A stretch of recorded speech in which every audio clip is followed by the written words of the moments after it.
Kaya mga kawayan, dahon mo ng kawayan yan. Yan ang sitwasyon sa loob ng bahay ni Lolo. Si Lolo asan kaya? Kaya mukhang yung bata nakahiga pa. Nakahiga pa si Lolo. Ayun natin.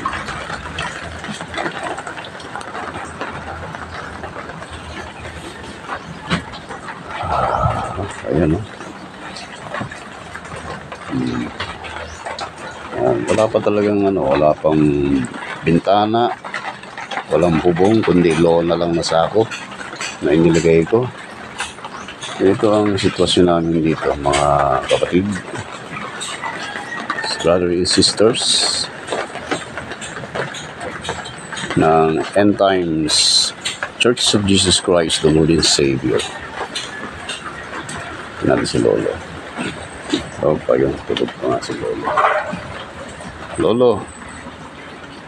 Lolo Jun. Lolo Jun. Lolo Jun. Lolo Jun. Hindi kaya pagkakatulog ni Lolo. Kaya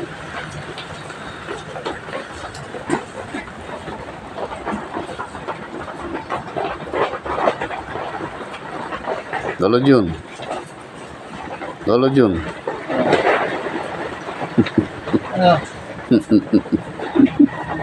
Ano, mahimbing pa? Nasira yata yung sako. Ako? Oo, yung dito, yung sa lona, yung dito ba? Nasira. Ay, napunit. Napunit? Sa hangin. Dahil sa hangin? Kaya pala. Kailan po kahapon? Kahapon noon, lakot ng hangin. Oo. Napunit yung sa lubig. Ito ko'y galing na sa palengke, namili. Papamalengke ka na? Ito. Yan. Ang lapno. Lapnos ng paa nyo? Saan? Ilalim. Amin.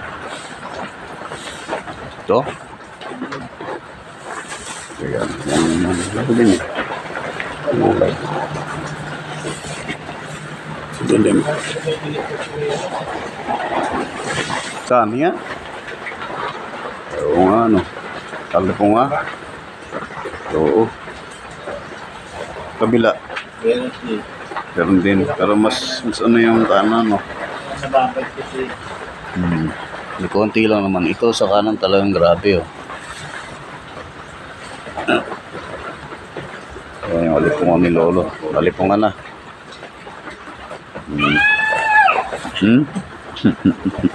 Nagmumukha kayo sa mga bata eh. Naapak ako sa poke. Tabi pa yung aso matulog ano. Papi. Okay. Nasira pala. Kahapon po ba to? Kahapon o kanina lang? Ito nasira yung sako na to. Kahapon lang. Wala kasi sa hangin eh. Kaya napunit siya. Okay, ako to kayo maghahanda mga kapatid, brothers and sisters.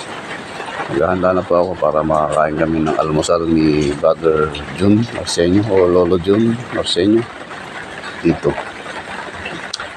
Yan lang po at God bless po sa ating lahat. At salamat kay Lord. Thank you Lord. Salamat po kay Lord Jesus Christ. Salamat sa ating Panginoon na nag-iingat pa rin sa kabila ng ganitong kalagayan ng ating buhay araw-araw.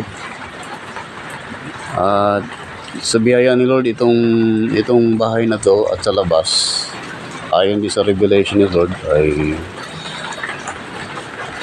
magiging church building ayon din sa revelation o vision ni Lord. At dahil naman to si Lolo Jun o Brother Jun Arsenio ay buong puso naman na inaccept na si Lord Jesus Christ at siya yung nagpapagamit. Papagamit niya rin itong itong premises niya. In the name of Jesus. Glory to God. Salamat sa Diyos. Thank you, Lord. Hallelujah. God bless po, mga kapatid. Kagaling ko lang sa trabaho. God bless, God bless, God bless. In the name of Jesus. Be strong sa ating lahat. Magpakalakas po ang bawat isa. In the name of Jesus Christ. Thank you, Lord. Amen.